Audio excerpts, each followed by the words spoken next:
All right, everyone. Thank you so much for coming out to Ghastly Tales and Mysterious Whispers, an evening with Edgar Allan Poe. Some programs coming up this week.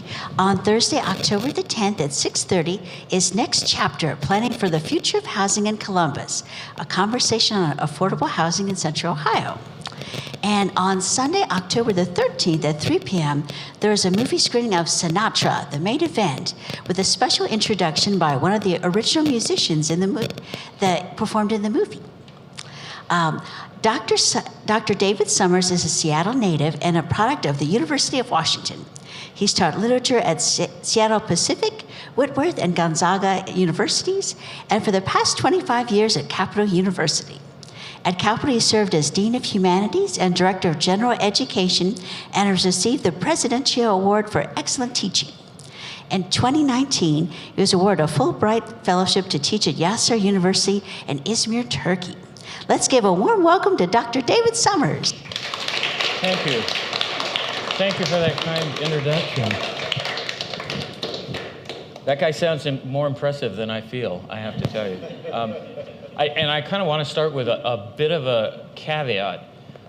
When Debbie contacted me about doing this presentation, I was anxious to do it because I love the Bexley Library. I love the people who work here.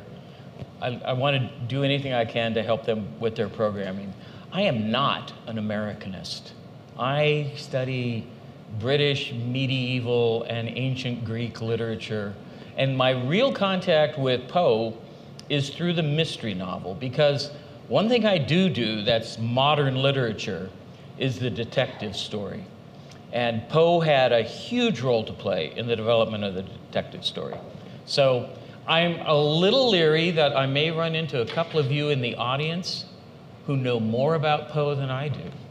And that's why I want to make sure that we have plenty of time at the end to talk. I'm a little afraid that I have over-programmed and we might not get through everything, but I'm going to resolve, and my students will tell you, some of them are sitting in the audience, this may be impossible for him to do, but I am resolved that I will stop at 7:45, wherever I happen to be in the conversation, and we'll open it up to the floor. Because I want to hear about you and your affection for Poe, what brought you out here tonight, and what you think about his work.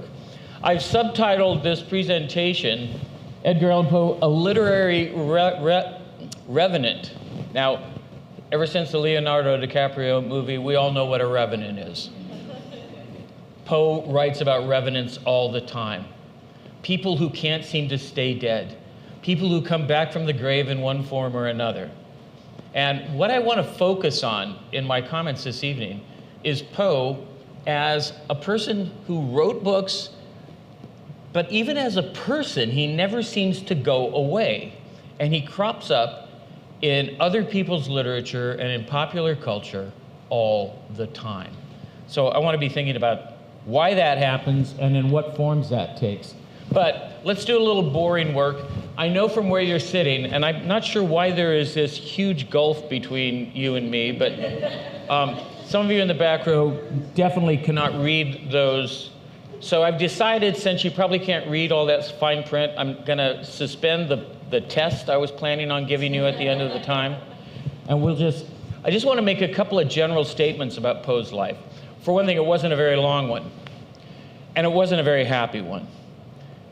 Edgar Allan Poe got off to a bad start in life. His parents, he was orphaned by the time he was 1, pretty much. And he got taken in by another family, the Allans, with whom he had a rough relationship over the years. Early on, his stepfather was overindulgent, but then also pretty cruel. And that went on and off kind of for the first 25 years of his life. And he finally broke with them entirely. He's moving around a lot. He's having a hard time getting his career off the ground. But we have to admire Poe for his stick-to-itiveness. And what he ended up doing was blazing a trail, because Edgar Allan Poe is the first American writer to try to make his entire living with his pen. He tried to get a couple other jobs with the government, but they wouldn't give him one. So he was stuck writing. And he lived in a lot of poverty. Sometimes he was pretty flush. Always he felt underappreciated. There was one point in his life when he was in his late 20s, and a man named John Neal wrote a review of some of his essays and criticism and said, this guy Poe, he's got a lot going for him. And Poe grabbed onto that and he said, this is the first time anybody has said a kind word to me in my life. And he hung on to that, and it kind of gave him the chutzpah he needed to stick with this career. He had a failed career in the Army.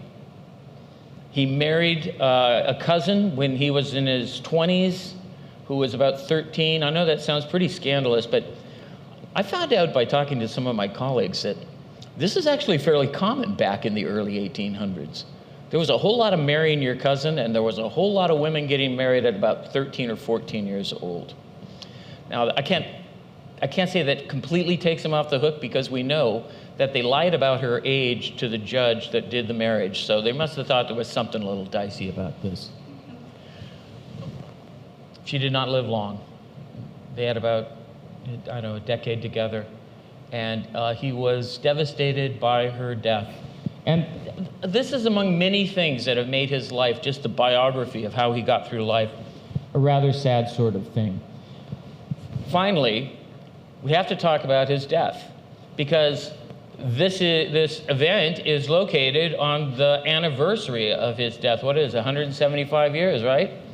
October 7th in Baltimore. He's not even living in Baltimore at the time. He's had Baltimore connections for a long time, but he's found on the streets of Baltimore, wandering around, practically incoherent, wearing clothes that weren't even his. And they took him into the hospital, and there he died 3 days later, and it still remains a bit of a mystery. There's a lot of things about Poe's life that are a mystery. What's not a mystery is the work he got done, and there was a good deal of it. In his early days, what he saw himself as, and what he really wanted to be, was a poet. So he wrote poetry. And the poetry gets a really mixed reception, as we'll talk about later. To make money, though, people were willing to pay him for essays and literary reviews. He wrote political tracts. He eventually started writing short stories. And that would bring him in a little bit more money than writing poems. There isn't much money in poetry. The first major narrative is the narrative of Arthur Gordon Pym, which is a novella. Has anybody read this book? I have. I've read this one. It is a kind of, it's interesting because it's a takeoff on a book called Mocha Dick by a guy named Reynolds. Mocha Dick, if that sounds familiar, it's because Herman Melville stole the title and a good deal of the plot for his book, Moby Dick. Mocha Dick was based on a real event, the wreck of the whaling ship Essex. that took place sometime in the late 1820s or early 1830s. And Poe was fascinated by the sea. And so he took this episode, the wreck of the whaling ship Essex, and he combined it with his reading of, I think, Samuel Taylor Coleridge's Rime of the Ancient Mariner, and he came up with this strange narrative. It's very difficult to categorize exactly what he's doing there. It's not a horror story exactly.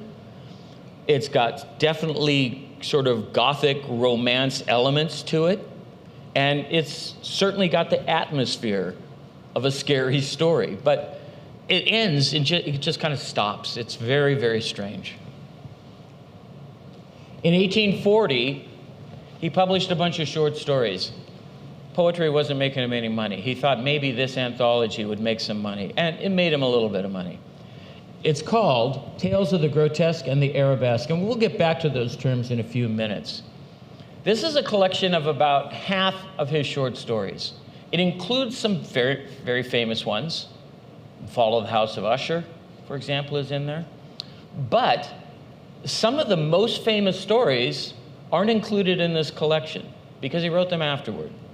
And he never got around to doing a big collected all the short stories of Edgar Allan Poe because he died unexpectedly. Black Cat, not in this. Cask of Amontillado, not here. Telltale Heart, that will be written later. In the 1840s, he turned his attention to a very different kind of writing. He wrote in 1841 a short story, fairly long short story, called Murders in the Rue Morgue. And by doing so, he produced what is, in effect, by most literary historians' view, the first modern detective story. Now, we could make the argument there were detective stories long before this. When I did my talk a few years back, I pointed out that the book of Genesis begins with a weird kind of detective story because one brother kills his brother, and then a detective comes down from heaven and says, where's your brother Abel? And Cain says, how am I to know? I'm not my brother's keeper. And then God says, oh, yes, you are, and you're guilty. It's not really a fair detective story because, I mean, God knows everything, right? But what if we turn our attention to a story like Oedipus the King, told by Sophocles? Now that seems to me very much a detective story. And, by the way, how many of you know that play a little bit? Right. Oedipus has become king of Thebes, and people are suffering, there's a terrible plague, and they say, plague's gonna go on until you find who killed the old king, Laius. And he says, okay, I'll do it. That's my job. I am the great solver of riddles. I solve the riddle of the Sphinx. And so he sets about finding out who killed King Laius. Oedipus, detective. Well, it's got the greatest twist in the history of detective fiction. Who's the killer? The detective.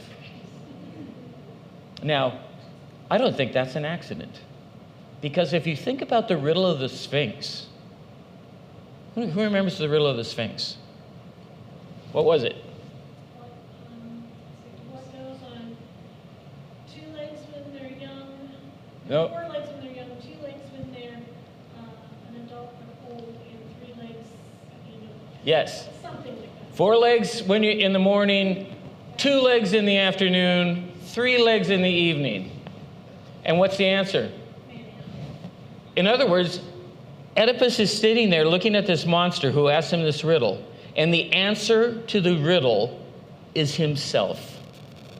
So when you get to the detective story, it shouldn't surprise us that that riddle also resolves itself by being about Oedipus.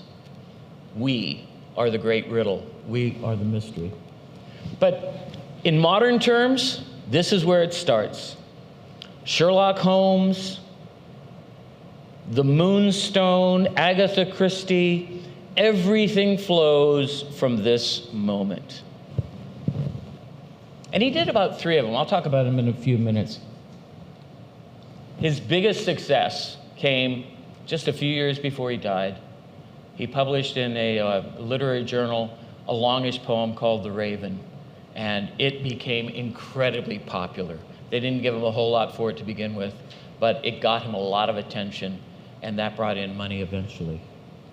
One last thing that he wrote, I just want to mention, an essay on how to write poetry called The Philosophy of Composition.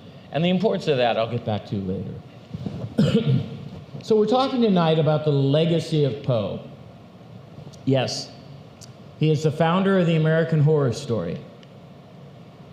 But he has to go through an ordeal in his legacy. You know, the Romans had a tradition they used to call damnatio memoriae, which meant if you were a particularly nasty person, the Senate could decide they were going to erase your memory. Poe was the object not of a damnatio memoriae, but of what we would call character assassination. There was a guy named Rufus Griswold who he had a rivalry going with. They didn't like each other very much. And Griswold published an obituary and then a fake memoir of Poe's that launched a whole lot of the myths we all believe about Poe. Poe was a lunatic. Poe was a drug addict. Poe was an alcoholic. Poe actually wrote an essay on what's wrong with being alcoholic, and he doesn't think people should let this happen to them. I don't think Poe was an alcoholic. Most Poe scholars now think Poe was allergic to alcohol. So as soon as he had one drink, he had this reaction to it that slurred his speech, and it made it seem like he was drunk all the time. But there was probably something else seriously going on there. Do you know something about this? Have you heard this? Yeah? It's a really interesting problem. So Oswald, he's got to dig himself out of that as a revenant. He's going to be buried by this guy, and he's got to claw his way to the surface and then regain his reputation. He's not only the founder of the American Horror Story, but the inventor of the detective story. And not his fiction, but his poetry has a profound influence on Charles Baudelaire, who was the greatest of the French symbolist poets. Now, what that means is that even though in the British and American tradition of poetry, people kind of looked askance at Poe, he had this indirect influence on almost everybody who comes after him. Because without Charles Baudelaire and the French symbolists, you do not get Oscar Wilde or William Butler Yeats or even eventually Ezra Pound and T.S. Eliot. So what he contributes, even though it goes through a French detour, is going to come back to have a profound influence on that kind of poetry. What exactly Charles Baudelaire liked, I'll tell you in a few minutes. And of course, how many great writers do you know of who get an NFL team named after one of their literary characters? I am waiting for the day that some high school in America decides we're no longer going to be the Crusaders, and instead of becoming the Comets, like Capital did, they become the Hamlets. I'm not sure that's ever going to happen. I think that'd be fantastic, though. But we do have some Ravens out there. By the way, this monument to Poe, last night there would have been people sitting around this thing all night long. And do you know what they're waiting for? Somebody shows up every year and leaves flowers and a bottle of brandy on Poe's memorial in Baltimore. And I'm not sure anybody really knows, or if they do know, they're not telling who does this. Detective fiction. How many of you are fans? I love it. I love it. Uh-oh.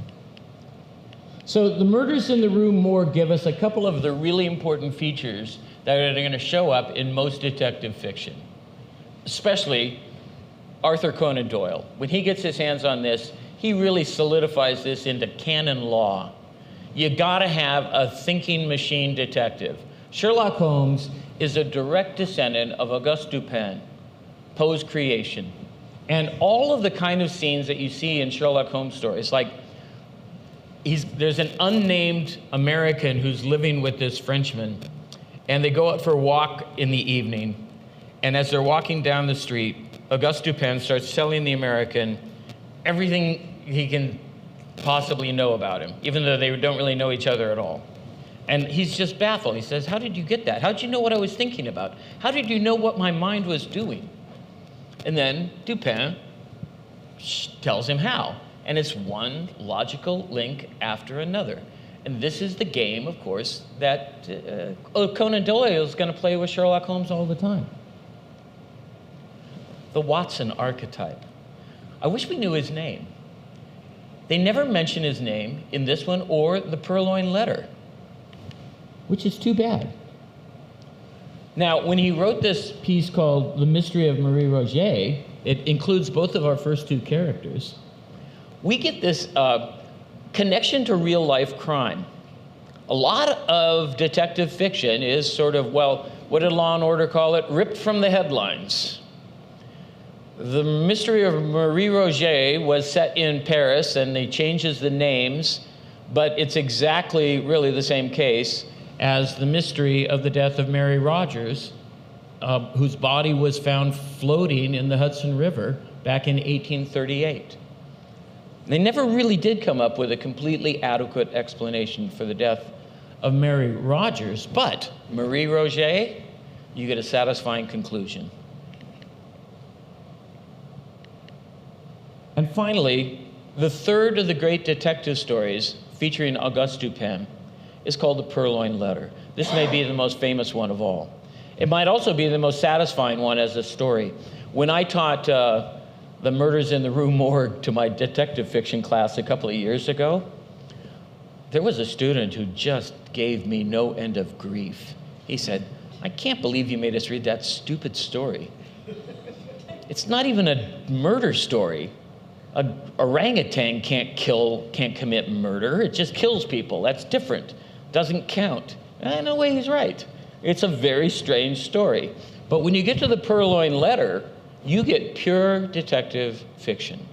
Now, it avoids some of the things that a guy like W.H. Auden is going to later say, all detective fiction should have a murder in it because that's the only thing that's serious enough to really write detective fiction about.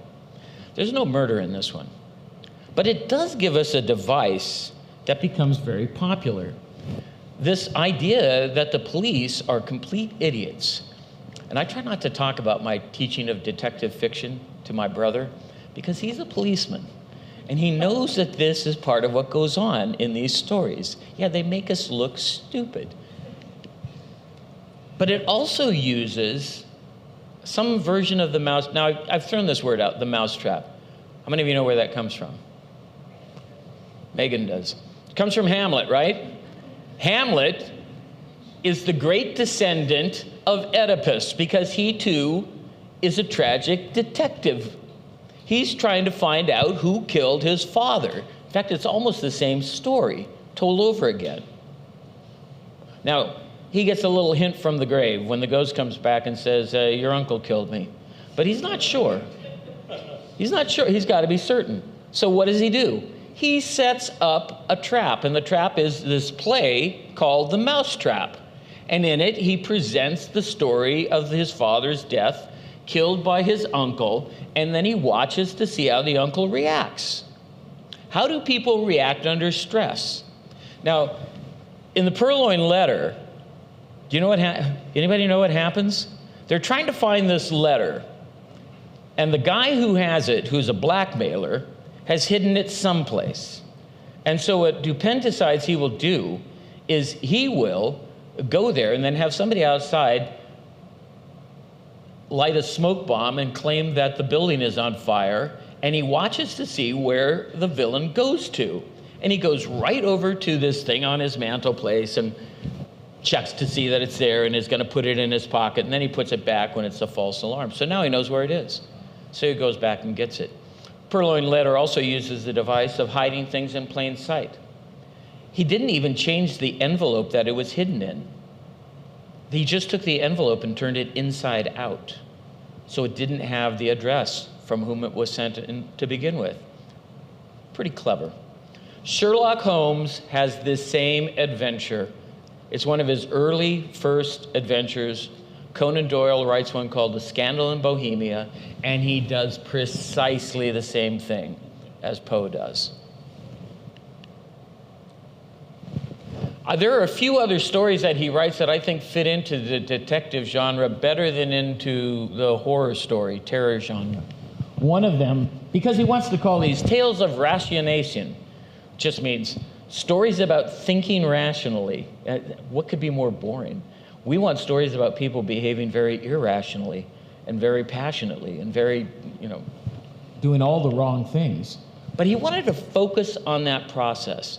This is the great connection between Arthur Conan Doyle and Poe. I don't think any two writers are more interested in that process by itself.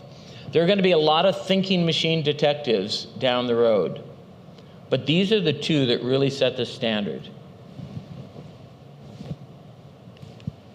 For example, he wrote a poem called The Gold Bug. Gold Bug is sort of a treasure hunt story, and basically all that goes on is a guy has this code, and he's trying to figure out how to find where the treasure is. And then he realizes, you have to drop a gold bug through the eye of a skull. And where that lands, it's going to put it in the right spot. But he drops it through the wrong eye, and it takes him a long time to figure out the code's telling him not the right eye, the left eye, or the other way around. I can't remember. It doesn't matter. Code is everything. Some of you probably know the great Sherlock Holmes story, The Dancing Men. Here's our, probably the Sherlock Holmes for the ages, Jeremy Brett from back in the 80s and 90s, figuring out the Dancing Men code. And then there's finally one last, this is not a very good story, I don't really think. It's a very strange one. It's called Thou Art the Man. He uses the body of a murdered person and fixes it up so his hand springs up and he points at somebody at his funeral, and that person they think is the killer, and oh no, it's me, yes, he's pointing at me, dead man's pointing at me. It's kind of ridiculous. But it's a very old tradition. If you're a murderer, one thing you cannot do is touch the body of the person you killed, or it will proclaim against you in some way, shape, or form.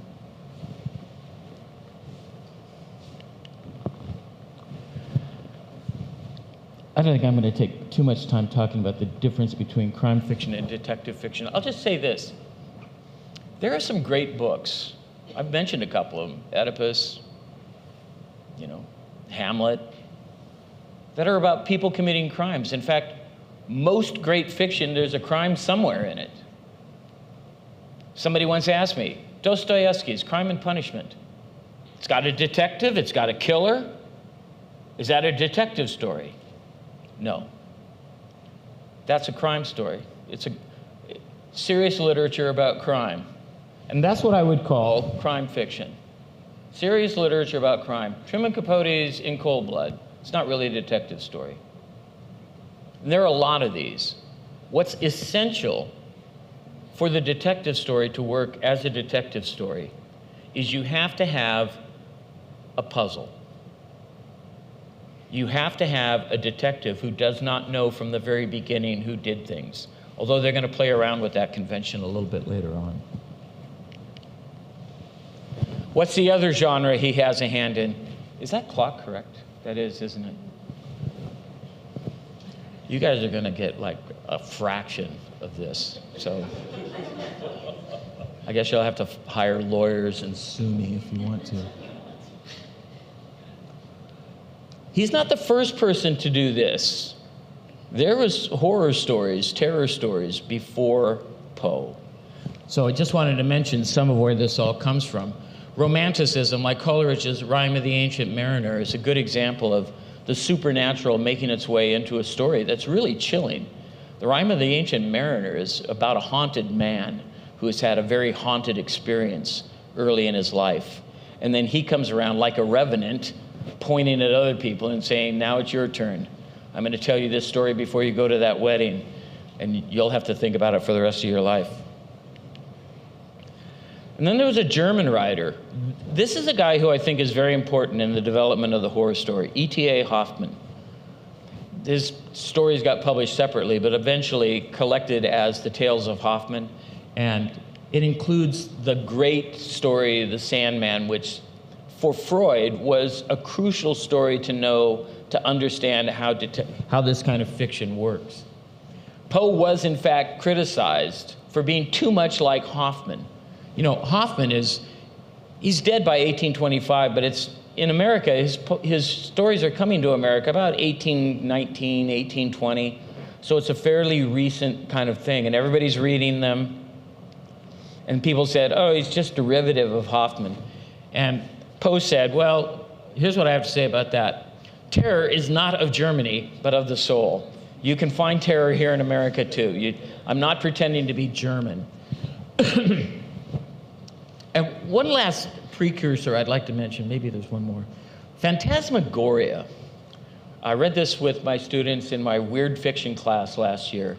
Phantasmagoria was a collection of German, of course, Germans again, here we go, ghost stories that are more or less ghost stories, more or less scary, but they were read in the summer of 1816 by Byron and Shelley and Shelley's girlfriend, Mary, who will become Mary Shelley, and they all challenge each other to write a story like these. So this is the beginning of a real English tradition of horror fiction. Mary Shelley, of course, produces Frankenstein, which shows up the boys badly, because they come up with things, but they are not nearly as interesting, and certainly not as much read as that.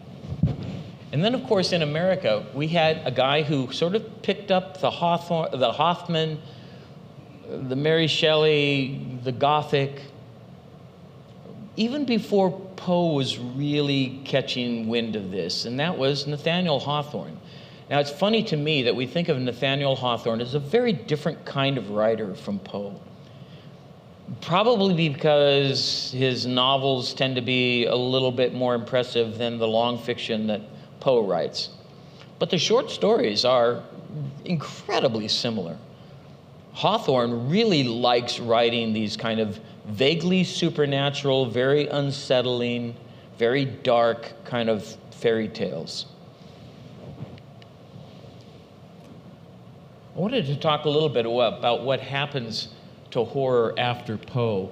And to do that, I wanted to talk about some versions of horror. It's a great book I'll recommend to you at the bottom of this slide. The uncanny. We don't think of the uncanny as really horror fiction all by itself. What is the uncanny? The uncanny is an unsettled experience we have of familiarity that's not really quite familiar. When Freud wrote his book, Das Unheimlich, and I don't do German, but I know what that means. It means the not homely, the not like home. His feeling was, His feeling was that the essence of the uncanny is the encounter with something that should feel familiar but feels strange instead. And Freud goes to Hoffmann's great story, The Sandman. And the main feature in Hoffmann's story, The Sandman, is an automaton. This was a big thing in the early 1800s. They would make these contraptions that looked like human beings, and they moved on their own, and they freak us out. And if you extrapolate that big doll to all other dolls and clowns and all the other things that look vaguely like human beings but then not, that terrify us so much, you can kind of see what Freud is talking about. Now, the uncanny goes way beyond that, but it certainly includes that. How many of you have that clown creepy feeling? I hate clowns, personally. Yeah, I shouldn't. I mean, I think they're probably perfectly nice people. But you put on that red nose and suddenly, creepy. Now, the uncanny is a little different from the weird. The weird, and we now have a genre we call weird fiction. It's dominant. There is a lot of this being produced now. And Poe, I think, does most of his work in this category. I think more than horror, he doesn't write horror like Stephen King or H.P. Lovecraft write. Those guys are sometimes doing monster horror or cosmic horror, and that's a very different kettle of fish from anything Poe does. What Poe works in is the uncanny, the weird, the eerie. It's a very different kind of genre. The weird, I think, and I'm going to steal this definition from a guy named Mark Fisher, the extraordinary presence in the realm of the ordinary. So it's always about being in our normal space, but there's something not quite right. Something, and you can't put your finger on it. That's the important part of it, that there's some sort of existential, ontological, vacant space that you can't fill. And it's very, very unsettling. Horror is different. Horror is even different from terror. Horror is what we feel when we encounter something that is repulsive, disgusting, gory, but which is no threat to us. I mean, nobody likes to be in a room with a dead body that's been chopped up, like poor Mary Kelly in the Jack the Ripper story. You can imagine what those policemen felt like when they walked into that room and saw Mary Kelly's body. They would have felt horror, but they would have not felt terror, because terror is what we feel when there is an actual danger that might come upon us. And that's different. I would really recommend reading did I not put that on there? Mark Fisher's book, The Weird and the Eerie. It's a fascinating study of these fine distinctions. For him, the eerie is kind of like the inverse of the weird. The weird is in a normal world, and then you feel there's something there that shouldn't be there. And a lot of people write these stories. I'll give you one example. There's an Englishman named Algernon Blackwood who wrote a story called The Wendigo. The Wendigo is a Canadian the myth of a sort of maybe a human person who resorts to cannibalism and then becomes a kind of monster, or some kind of monster that just likes eating people. It's a little hard to say what a Wendigo exactly is. So he wrote a book about this. You're out in the great North Woods. It's perfectly natural. But of course, it's also dark, and it's the woods, and the woods are scary intrinsically. And then you got this thing in there, the Wendigo, that's doing weird things. And that is unsettling. The eerie, on the other hand, he says, is something that comes from the outside. It makes us see our own world from a very different perspective. A lot of it has to do with not what's there, but what isn't there. The sense that I'm in a place that I should know and understand and be able to grapple with, but I'm made to feel like I don't belong in this spot. I shouldn't be here. There's something wrong with this place. There's something, it's lacking in grace or goodness or something. The eerie. All of these are going to be very different kinds of things. Any of you know why I put poor Rod Sterling up here? It's because of that freaking doll back there. All of these horror stories that have dolls, they tap into the uncanny and they really creep us out. Were any of you night gallery watchers back in the day? Do you remember this particular one? This is the one about the doll that gets sent to some British colonel from Africa because he does terrible things. And his daughter opens it up and loves it, and it's the ugliest, creepiest doll you've ever seen, and it's eventually going to kill him. And it does. Great story. Very uplifting. It's a father-daughter story, really. When Poe put together his collection, he called it The Tales of the Grotesque and the Arabesque, so I'm wondering, is that another kind of story we should talk about? The Gothic, he deals with the Gothic genre, but the Gothic genre, it's not really a supernatural genre. The Gothic deals almost entirely in atmosphere. And in its origins, it's atmosphere that doesn't even really live up to expectations. Almost all of the great English Gothic novels are massively disappointing if you're really hoping for something scary to happen, because it never does.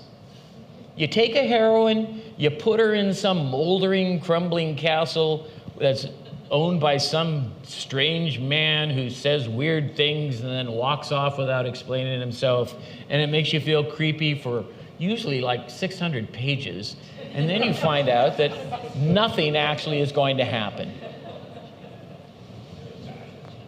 But I would say The Fall of the House of Usher comes pretty close to being a Gothic story. It's, thank God, not 600 pages, and it's a really good story. But the house falls apart at the end. Are we sure that's a supernatural event or what? You know, we're told it's got a big crack in the house to begin with. I would say, get out of the house. It's got a huge crack in it. He does do horror. I would say Black Cat, Pit and the Pendulum are good examples of that. Plenty of weird. I would say weird is his dominant mode. He wants to show you the ordinary world with something very strange in it. And of course, nothing stranger than human beings. When you think about a story like The Telltale Heart, you know, it's really just a psychological study of somebody who's feeling terrible guilt. They've done a stupid, violent, awful thing. They cut up their landlord, buried their landlord under the floorboards, and they start feeling like they hear that heart beating. Nobody else hears the heart beating. How do we know that's supernatural? Probably isn't. Probably just their own psychology of it. That's what's fascinating to Poe. That makes it a kind of weird fiction, but not really horror. He does the uncanny quite a lot. Probably the best example is William Wilson. A pretty obscure story, but William Wilson is about this guy who's kind of a shiftless ne'er-do-well, and every time he goes to a gambling place where he's going to try to cheat at cards, somebody who looks exactly like him shows up and tells everybody in the room, don't trust him, he cheats at cards. And this goes on. You know, he's trying to court some girl, and the guy shows up and warns him that this guy's a complete cad, and over again. He's a doppelganger, which is the most uncanny thing you're ever going to run into, because it looks familiar. It looks exactly like you, but it isn't. And that's really unsettling. He never really defines what he means by grotesque and arabesque. Grotesque just means literally ugly. So it's going to be stories about the ugliness of life. The arabesque, I think, is a little more evocative. I probably would have used the word Baroque or something. It's about being overly ornate, overly descriptive, overly complicated. And as I said, a lot of the greatest stories don't turn up in those. I'm almost out of time, so I'm going to go really fast here. These are some people that he influenced. Of course, in America, not always for the better. You might notice our good old friend Emerson. I can't stand reading Emerson, I have to admit. Emerson bores me to tears, but most American writers do. Emerson, when he read The Raven and he heard that everybody was talking about how great this poem is, Emerson said, this is the stupidest poem I've ever read. He said it's just tripe, and he called Poe a jingle man, like he should be writing little songs for an advertising company.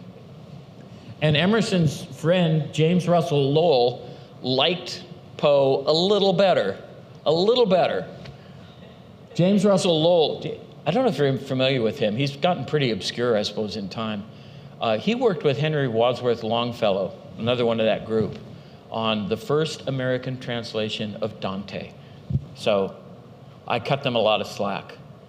They can say some stupid things, and I will forgive them, because they love Dante like I love Dante. James Russell Lowell said, Poe is 3/5 genius and 2/5 sheer fudge. Now, the word fudge has changed its meaning since that time.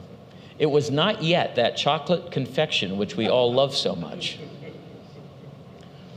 Fudge was an expression used by sailors, which basically meant everything is completely screwed up.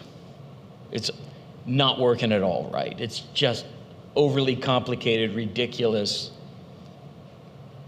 broken. But Ambrose Bierce loved him. H.P. Lovecraft admired him a great deal. Lovecraft's horror is very different from Poe's. It's cosmic, it's got monsters, tentacles everywhere.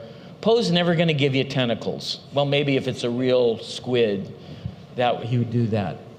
But the English and the French, they tended to like him. I mentioned Algernon Blackwood earlier, and people like Arthur Machen, Vernon Lee. I would add Walter de la Mare to that list. Walter de la Mare's ghost stories, horror stories, are very much derivative of Poe. And in the 20th century, there are many, many people who point to Poe and say, that's how I learned to write the short story. Flannery O'Connor, Joyce Carol Oates, I mean, my gosh. Shirley Jackson, maybe most of all. The legacy takes some really interesting turns. It has to do with movies. There were a lot of movies, of course, way before these two guys got their hands on it. I wanted to mention them because I remember them from when I was a kid. When I was just a child in Seattle, walking down the streets of downtown Seattle with my mother, the movie theaters almost always had one of these movies playing. You know, The Oblong Box, or The Raven, or The Telltale Heart. And they were these terrible Roger Corman, I shouldn't say that. They were these Roger Corman, Vincent Price collaborations. The last one, this is the very last one they made, The Raven, which has absolutely nothing to do with the poem. And it's more for laughs than for anything else. I mean, they never were taking themselves very seriously, which is probably okay. But most of the stories, I would say The Mask of the Red Death is kind of like the story. Every other one, not really. Not really. Even, and you would think this would be a slam dunk, even their Fall of the House of Usher can't get the story straight. It's very strange. I actually met Vincent Price when I was a bellman at a hotel in Seattle.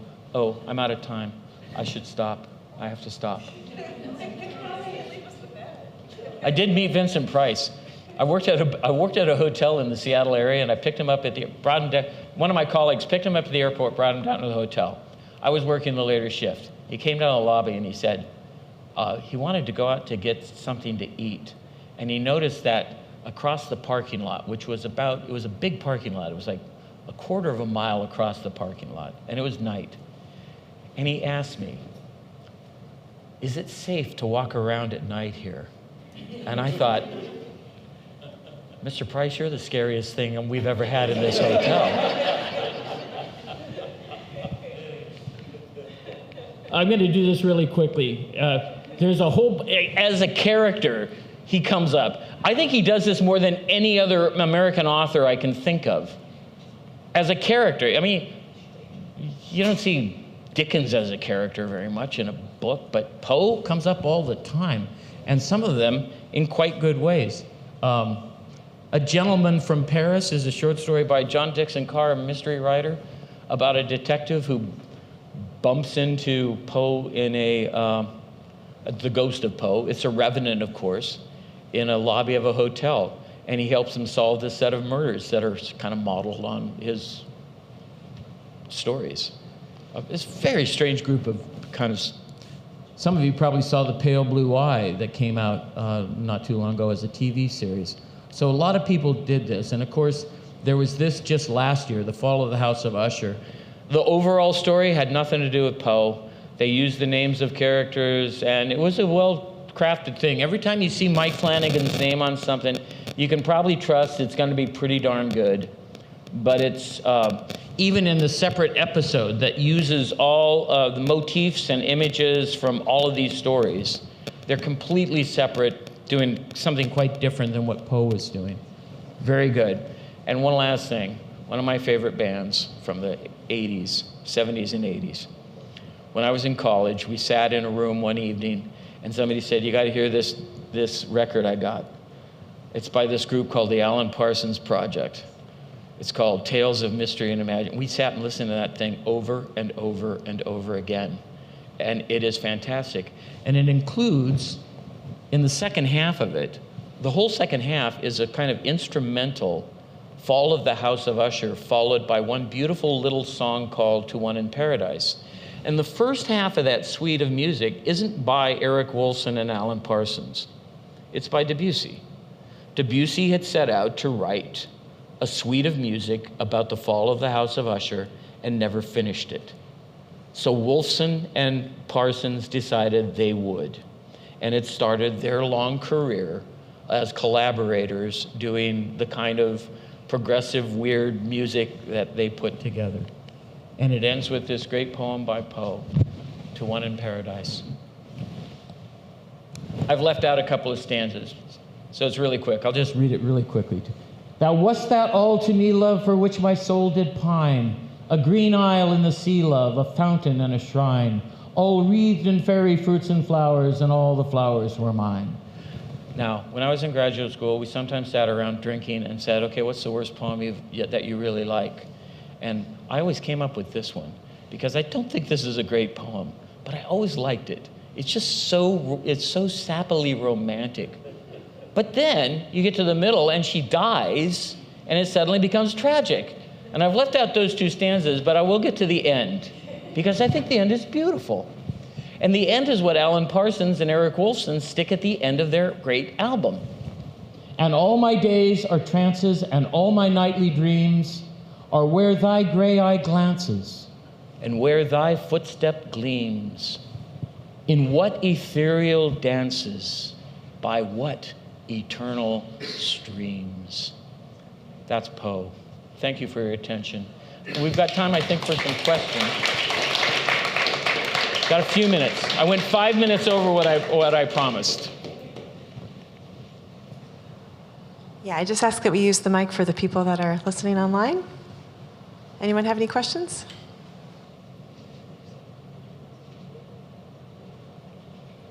Uh-oh. Don't give her the microphone. Please, do not give... Oh, jeez. I always have a question. I was just wondering, you had brought up like earlier in the slide about Machen and everything, and when I think of Machen, I think of like science and... When you think about what, sorry? When I think of like Arthur Machen, I think of like science and how science was changing at the end of the 19th century. Yeah. And I was just wondering if you, even though it's much earlier on in the century with Poe, if there was any developments in like science and technology that you can see reflected in horror in his work. Oh, yeah. Poe was actually quite interested in science, particularly medicine, I'm told. And he was very interested in the technology of seafaring, for example. And they were radically changing how ships worked during this period. They were moving from the age of the sail to the iron ship that they wouldn't have thought would have floated before that. Medicine, he was really interested in medicine. And part of that was because I think there was so much sickness and death around him.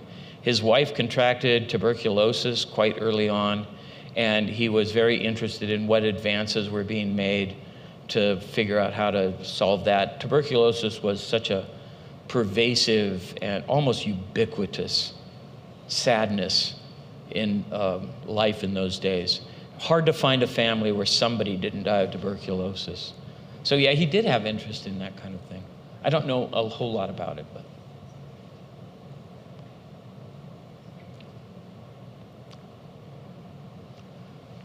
Yes? Who would you say is a good mystery writer now? Good mystery writer now. I think there are actually quite a few of them. I am a big fan of Donna Leon, who lives in lived in Venice. She doesn't live there anymore, but she set all of her mystery stories in Venice, and she's got a great detective. And one of the things I like about it is she's figured out a way to bring the two kinds of detectives together.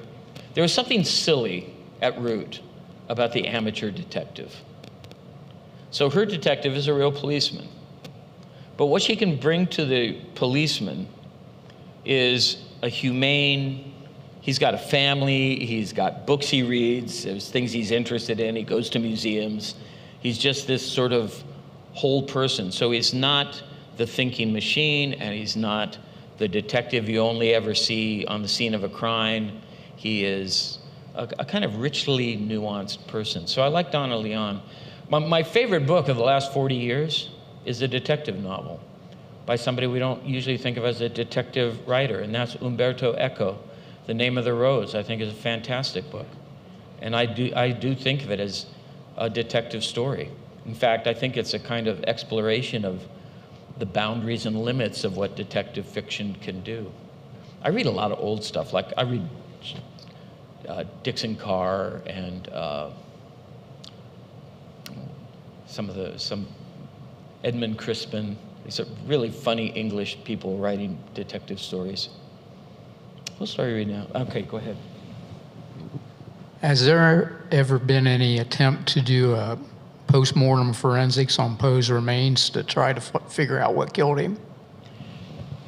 You know, I don't know the answer to that. I do know this.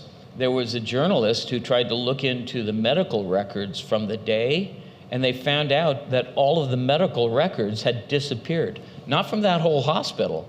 All of Poe's medical records had disappeared. Isn't that weird? But somebody should do that. They probably could tell some things. If there was any tissue left back, did they embalm back then? Oh, yeah. And by this time, I'm not sure there'd be anything but bones anyway, but you might get something off of a bone. What they used to think was, of course, all the slanders of Griswold came out. He died of alcoholism. They called it some kind of brain trauma. They did the same thing with Dylan Thomas when he died in New York.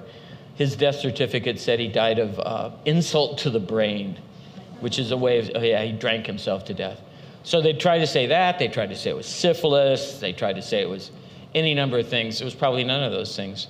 I don't think it was not alcoholism. He really could not drink much, and he would be just asleep. So something else. It's a tantalizing mystery. Well, I guess I answered all the possible questions. So Thank you so much. This thank was a very you all fun for evening. coming.